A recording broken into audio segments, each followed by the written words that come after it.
नमस्कार दोस्तों, मैं डॉक्टर अंजलि। आज हम पढ़ेंगे फाइब्रॉइड के बारे में, सिस्ट के बारे में, पीसीओडी के बारे में, पीसीओएस के बारे में। ये क्या होते हैं, इनका क्या लक्षण होते हैं इनमें और क्या ट्रीटमेंट होता है। जो पीसीओडी है इसकी फुल फॉर्म होती है पॉलीसिस्टिक ओवेरियन डिजीज और पीसीओएस की फुल फॉर्म होती है पॉलीसिस्टिक ओवेरियन सिंड्रोम। सबसे पहले आजकल जो फाइब्रॉइड होता है वो भी मेनली कॉमनली हम पढ़ेंगे यूट्रस का, क्योंकि ये जो फीमेल्स होती है उसके अंदर आजकल ये कॉमन डिजीज़ के रूप में देखने को मिलती है। फाइब्रॉइड होता क्या है, तो जो फाइब्रॉइड होता है वो क्या होता है कि जो हमारा यूट्रस होता है, यूट्रस में क्या होता है, मसल्स होती है। तो वो मसल्स जब हार्ड होकर के एक गांठ के जैसे दिखाई देने लग जाती है उसको हम फाइब्रॉइड बोलते हैं। अब दूसरी चीज़ है कि जो यूट्रस के अंदर क्या होते हैं, हमारी मसल्स होते हैं और फाइबर टिश्यूज़ होते हैं। जब ये यूट्रस में ही जो स्मूथ मसल्स और फाइबर टिश्यूज़ होते हैं वो डेंस हो जाते हैं, डेंस मतलब सघन हो जाते हैं और होकर के क्या होते हैं, कॉम्पैक्ट मतलब जटिलता जैसे बन जाते हैं या हार्ड बन जाता है। वो हार्ड होकर ये गांठनुमा संरचना बनती है, उसी को ही हम क्या होते हैं, यूट्रस का फाइब्रॉइड बोलते हैं। अब इसमें क्या होता है कि हम फाइब्रॉइड के भी अलग अलग टाइप होते हैं उसकी साइट के अकॉर्डिंग, कि यूट्रस में कौन सी साइट पे है उसके अकॉर्डिंग ये अलग अलग टाइप के होते हैं। प्लस ये सिंगल और मल्टीपल दोनों हो सकते हैं यूट्रस में। अब इसमें हम क्या होते हैं कि जो सिम्टम्स क्या क्या देखने को मिलते हैं कि कॉमन चीज़ें क्या क्या चीज़ें होती है।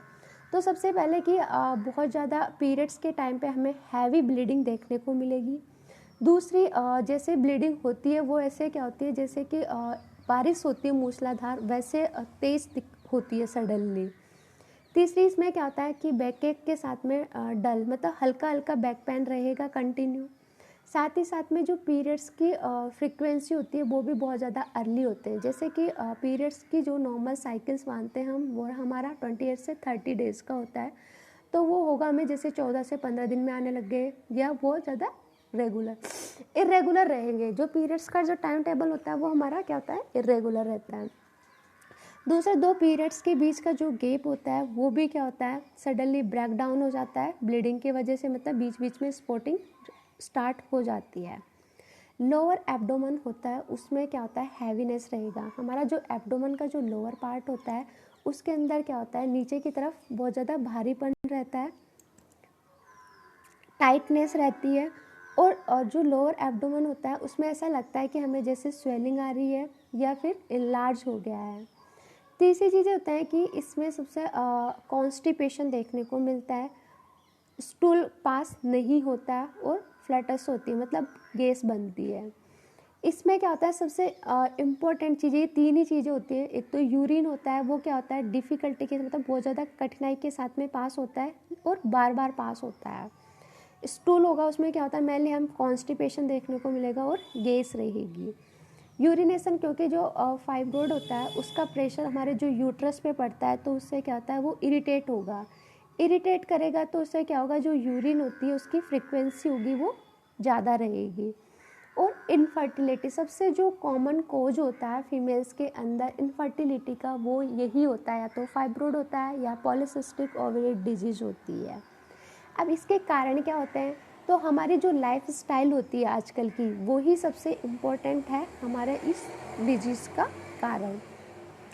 एक तो क्या होता है कि एक्सेसिव मात्रा के अंदर जो नॉन वेजिटेरियन डाइट्स लेते हैं, बहुत ज़्यादा जो नॉन वेजिटेरियन होते हैं वो बहुत ज़्यादा हैवी मात्रा में जैसे रोज़ नॉन वेज खा रहे हैं, या बहुत ज़्यादा एक्सेसिव मात्रा के अंदर तीखे मसाले खा रहे हैं, या फिर जैसे कि बहुत ज़्यादा मीठा खा रहे हैं, या ऑयली चीज़ें खा रहे हैं, या फैटी फूड खा रहे हैं, या फिर जैसे हम फास्ट फूड है वो ज़्यादा मात्रा में ले रहे हैं, और जैसे कि हम एक्सरसाइज बिल्कुल भी नहीं करते हैं, खाना खाया लेट गए बिस्तर पे पूरे दिन, जैसे कि हमने एक्सरसाइज के नाम पे कुछ भी नहीं किया, तो हमारी एक्सरसाइज की कमी होने के कारण हो सकता है। दूसरा जो कि हमारा जो सोने का जो टाइम टेबल होता है, खाने का जो टाइम टेबल होता है, उसकी कमी होने के कारण, क्योंकि अगर हम नींद प्रॉपर रूप से नहीं लेंगे तो हमारा मेंटली स्ट्रेस बहुत ज़्यादा रहेगा।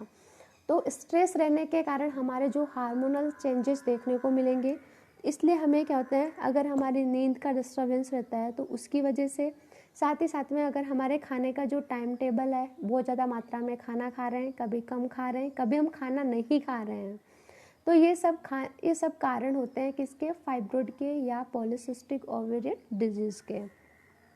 अकॉर्डिंग आयुर्वेदा के अंदर हम इसमें क्या करते हैं कि आयुर्वेदा के अकॉर्डिंग हम इसे कम्प्लीटली ठीक कर सकते हैं, और इसमें हम जो ट्रीटमेंट देते हैं वो एक तो पंचवल्कल जो क्वाथ होता है, प्लस निम्बा जो नीम की पत्तियाँ होती है उसका पेस्ट लेंगे, प्लस टंकण, इन तीनों को मिला करके हम क्या करवाते हैं, गोज पीस लेकर के तीनों का पेस्ट बना करके हम पिच्चू धारण करवाते हैं वेजाइना के अंदर।